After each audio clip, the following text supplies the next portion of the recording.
My topic is your limitless potential. Potent power. Limitless, without limit.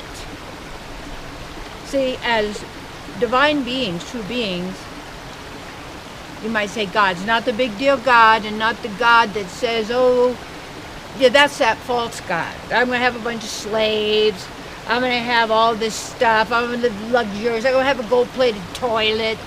Do you know how stupid that looks? That people are so engrossed, so gross, that means so dense, so ignorant, to elevate materialism to the level of the divine, the God that can give you whatever it is that you desire, which is actually pleasure. And we're all pleasure seekers because pleasure is our nature, but we already have it. We are at pleasure.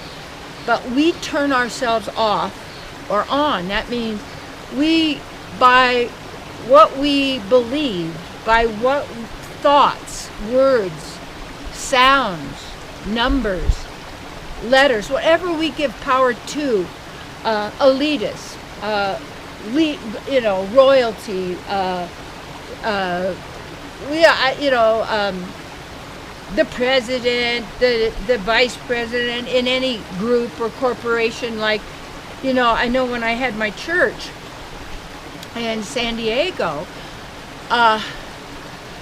there were a few people that they wanted to get on the board of trustees so they could stop Terry.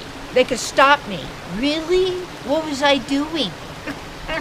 It was good.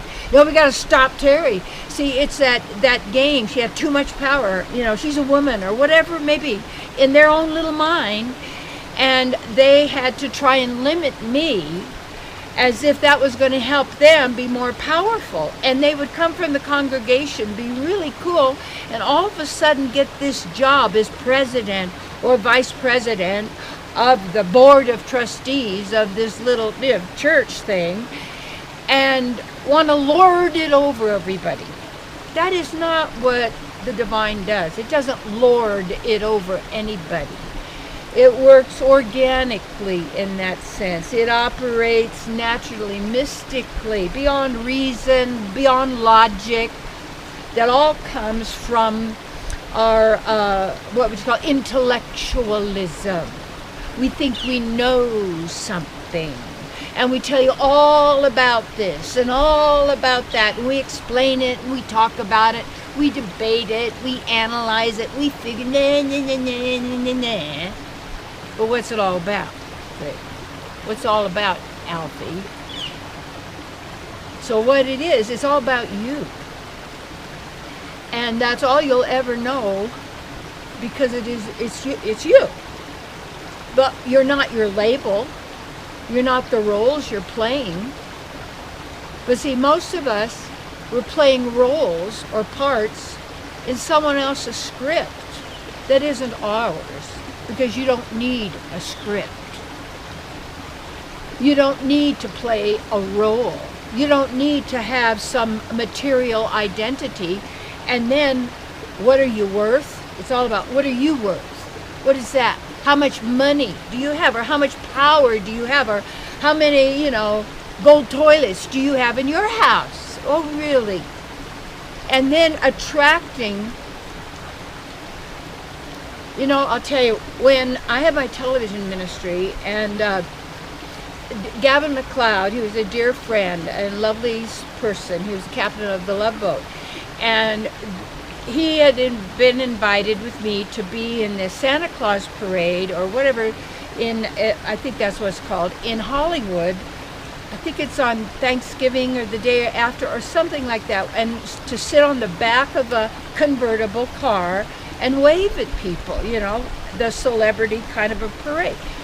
So anyway, that was strange anyway. So I went along, and sitting back there, when I looked at the people on the sidelines, looking at us like we were someone more than they were, I just started bowing to them.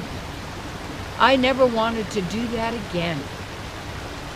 To place myself in a position where people looked at me with fear.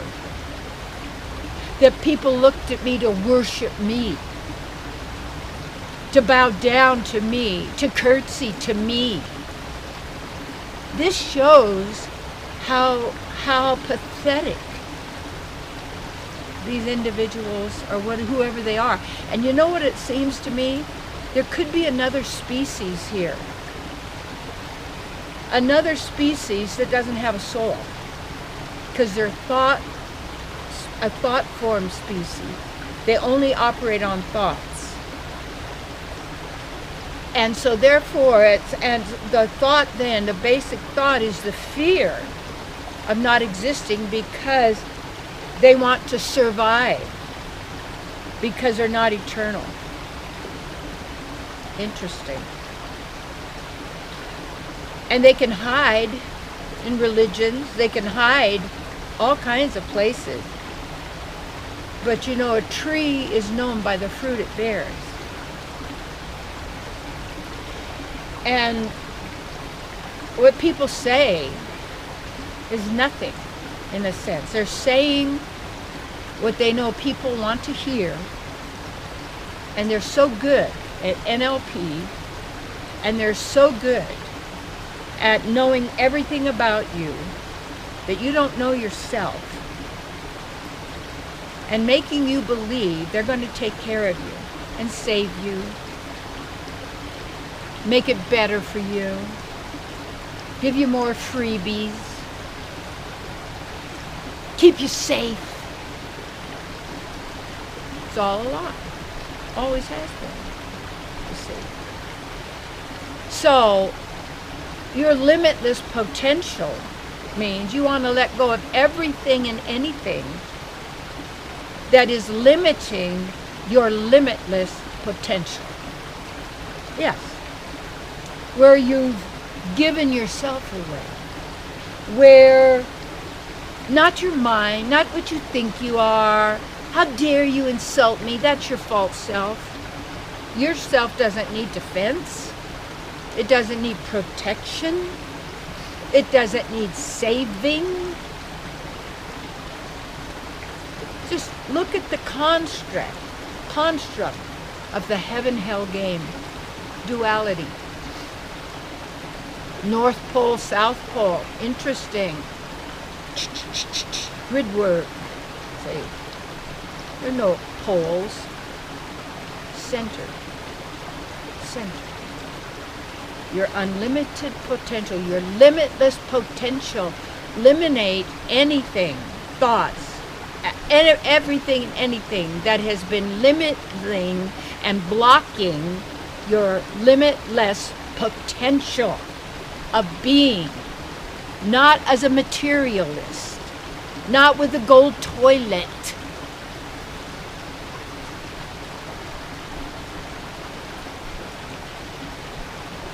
Yeah. Your limitless potential. Now, how you ask yourself to bring forth that and to teach you that, because you see your divine perfect self in relation with your source, our source, where we're one and different. We're already unified. We're already evolved. We're already, our minds, not our minds, but who we are, completely more powerful, not even related to any computer that could ever exist. That's just mind control. No, control your mind. That's it. And how you do that is as you watch it and you notice what's controlling you and your decisions and what you accept and what you believe. Yeah. You're eternal. So you always have what you call a future. Always. Always. But it's always in the now. And the now is you. Be here now. Be in your center. and affirm and know your limitless potential.